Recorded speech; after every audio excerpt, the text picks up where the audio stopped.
Hey everyone, Jim Gonzalez here, EDI Support. So today I wanted to talk about the different EDI pricing that's out there for the different EDI solutions that typically you're going to find when you're researching in the marketplace. So a lot of times you'll see if you're a company that's looking for something that's license-based, which basically means you're going to be dealing in installing a software, having it on a rack server usually, or in your own private cloud, for the most part, where you just pay a 1-year license fee. You get the software, it allows you to do what you need to do. Those, and then you're going to usually pay on a renewal basis 20% of what that initial cost is going to be. So for that aspect, I've seen them as low as $3,000, and I've seen them as high as hundreds of thousands of dollars. Now, they're not transaction-based because you can do as much transactions as you want, but they're going to start off around $3,000. Now, typically, that's a real low-end one that I've seen out there. Typically, they're going to run around the $20,000 mark. So think of it this way. If you want to be licensed where you're purchasing that license, you're maintaining servers, you're maintaining updates that you're going to be installing and all of those things. And then you're going to have a yearly subscription fee of usually based on 20, some I've seen as high as 30% of that initial purchase every year. So if you spend $20,000, your renewal every year is 20% of that. So $4,000. So every year you're going to pay $4,000. That allows you access into program updates or bug fixes. That doesn't allow you into support. Some have a limited support that's involved with it. Some have an increased annual support that's on top of all of that. So understand what you're going to be having with that cost. So maintaining a server, whether it's on-prem or in the cloud, creating your own maps, doing those own things, or having an outside consulting firm like EDI Support helping you with that, along with yearly maintenance for upgrades, bugs, fixes, and so forth. Now, the next common piece that you'll see out there is you'll see a subscription-based model. So subscription-based model is you're typically not going to be maintaining an on-prem server. You're going to be having a cloud-based subscription, iPaaS, SaaS model, EDI solution that's going to be out there. It's going to be on that developer or the company that built that program on their hosting site, or they might allow you to put that on your own private cloud, but they'll want usually access so that they can deploy updates, bug fixes, those type of things to keep you at the same level that's out there being maintained by everybody. Now, for that, they'll usually base that off of your number of trading partners. So again, not transaction volume based. They'll base it off of the number of transactions or the number of trading partners, not transactions. Sorry. The number of trading partners that you're going to have. Typically, that's going to range anywhere from just say 6,000 annually. And that's going to have sometimes a base level support and then increasive support depending on what type of support you want. But you're going to be able to maintain, make your own maps, set up your own trading partners, do those type of things. Okay. Now, you might also have a third one, which is a one that's based solely on transaction volume.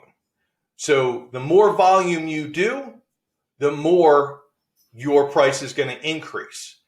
But with those, they typically have implementation costs. So as you put on trading partners, there's an initial cost to add those trading partners. I've seen that range anywhere from $500 per trading partner on up.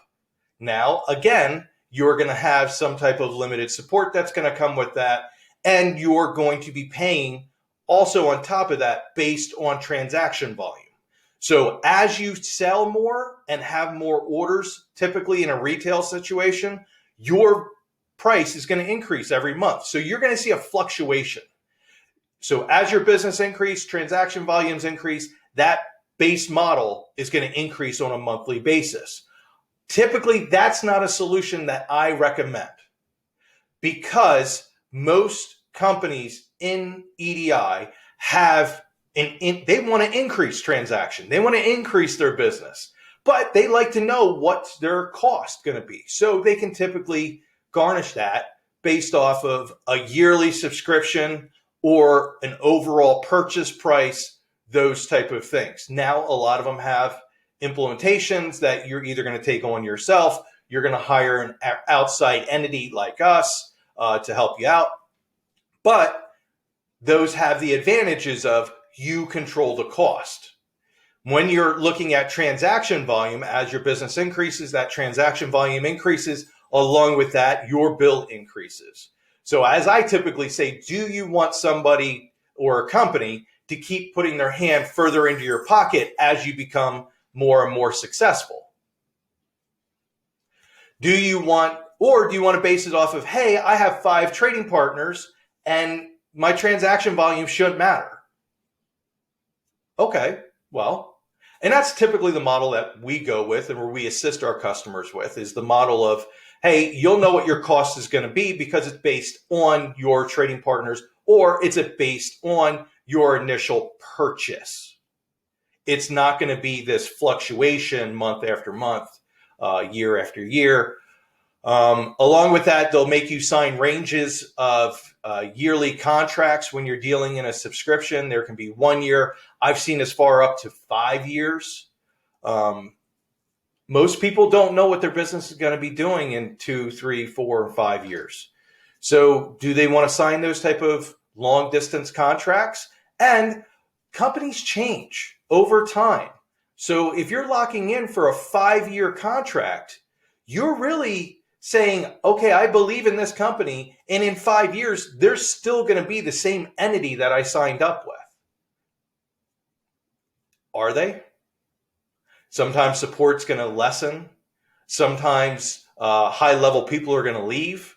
So when you put yourself wrapped into a 5-year contract, that's kind of iffy. A 3-year contract's even iffy. I typically say if you're going to do a contract, do 1 to 2 years, depending on the savings, but don't do anything greater than that. Just for the simple fact is you don't know where that company's going to be down the road. Just like you don't know where we're going to be down the road. No business owner knows where we're going to be exactly in a year, 2 years, 3 years, 4 years, 5 years down the road. We're committed at EDI Support to customer service, customer success, making a customer become a partner so that we can help you. We can be side by side. You can order things a la carte with us. But understand those different models when you get into this. And a lot of times what I see is companies that are used to paying a certain type of model, subscription-based or outside license-based or transaction volume-based, they're used to that same model in an ERP or WMS or TMS system because they're like, hey, we already pay a subscription model for our ERP system. So we're used to that. That's what we like to do.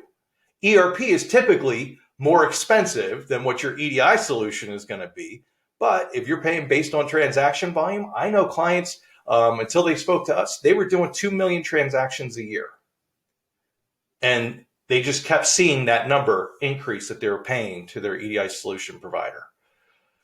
Well, those type of companies, eventually the CFO or CEO or high-level executive starts to question that billing and question, why are we paying so much? Especially in EDI, once you establish a trading partner, as I try to say, it's almost like a set it and forget it. Once the EDI is set up and running, they're there. It's running. It's doing its thing. It may not change for 5 to 10 years down the road. So why would you want to keep paying a higher amount for that trading partner? Even if you should be given benefit for increasing your business, not taking a hit on your margins because you're increasing business, not from an EDI standpoint in my thought pattern. Anyways, if you have any questions, reach out to Jim Gonzalez here at EDI Support. We're here to help you out. I hope everybody has a great day.